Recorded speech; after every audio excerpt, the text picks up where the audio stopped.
Je m'attaque à la partie la plus compliquée, la porte de la cabine. En temps normal, une porte n'est pas si compliquée à fabriquer, mais celle-ci fait 13 cm d'épaisseur, et en dessinant les plans, je n'ai pas non plus arrangé les choses. Mais c'est parti, je fabrique tout ça. Rien que pour le contour de la porte et sa structure extérieure, j'ai eu besoin de 14 palettes. Après les avoir toutes démontées et enlevé les clous, je les ai rabotées.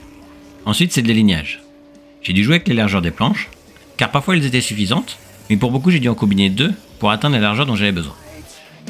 La dernière étape avant le collage est la mise à longueur. Là aussi, ça aurait été trop beau qu'elle fasse la bonne longueur. J'ai besoin de 2,30 m et je dois composer avec des planches de 1,20 m et de 80 cm. Je règle une butée, je fais un bord bien droit à la première planche et je vais y ajouter une deuxième. La butée permet de ne pas avoir à mesurer à chaque fois. Comme ça, on peut enchaîner les coupes sans se prendre la tête. Je passe ensuite au collage. Pour atteindre l'épaisseur voulue, je dois coller 5 épaisseurs de planches. Je les aligne toutes les unes à côté des autres et avec un rouleau applicateur, je les enduis de colle. C'est le meilleur moyen de mettre juste ce qu'il faut sans en gaspiller. J'utilise de la Titebond 3. Elle a un temps d'ouverture assez long, ce qui me laisse le temps de faire mon collage. J'empile les planches et je les mets en pression. Horizontalement, j'utilise des Promax Wallcraft.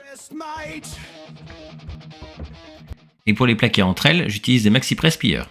Je les laisse comme ça 24 heures, afin de me garantir un séchage complet de la colle. Maintenant que la colle est sèche, je mets au format l'assemblage de planches. Elle doit faire 75 mm d'épaisseur. Et j'étais décidé à le faire à la raboteuse. Ça n'a pas été la meilleure idée que j'ai eue, car j'avais quasiment 15 mm à enlever, et avec la raboteuse je fais des passes de 1 mm. Je te laisse faire calcul du nombre de passages. Pour la largeur, j'ai besoin d'une face de référence, qui soit bien à 90 degrés. Normalement ça se fait à la dégo, mais comme j'en ai pas, je le fais à la scie sous table, ce qui a très bien fonctionné. Et ensuite un passage de chaque côté à la raboteuse. C'est maintenant que je vais vraiment comprendre qu'entre faire les plans et les réaliser, c'est pas du tout la même difficulté.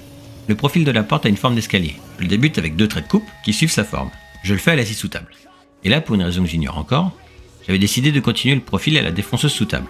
Et après un nombre de passages que j'ai même pas essayé de compter, la première partie est usinée. Et comme je ne me voyais pas continuer comme ça, et aussi que j'avais pas cette phrase assez longue pour le faire, fini à la scie sous table, ce qui a très bien fonctionné, et surtout en un seul passage.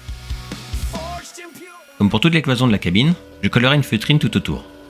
Afin que son épaisseur ne gêne pas l'assemblage, je creuse son emplacement avec une fraise à surfacer. J'enlève 1 mm sur 10 cm. Dernière étape d'usinage consiste à faire un quart de rond sur toutes les arêtes. Ça éviterait qu'elles s'abîment, et je trouve ça aussi plus esthétique et agréable. Pour assembler les parties entre elles, je les coupe à 45 degrés avec la scie à onglet. Mais comme ma scie est trop petite, j'ai dû terminer la coupe à la main. Et les outils à main, c'était pas vraiment mon fort. Pour le collage, je procède d'abord par paire, et une fois sec, je rassemble les deux parties.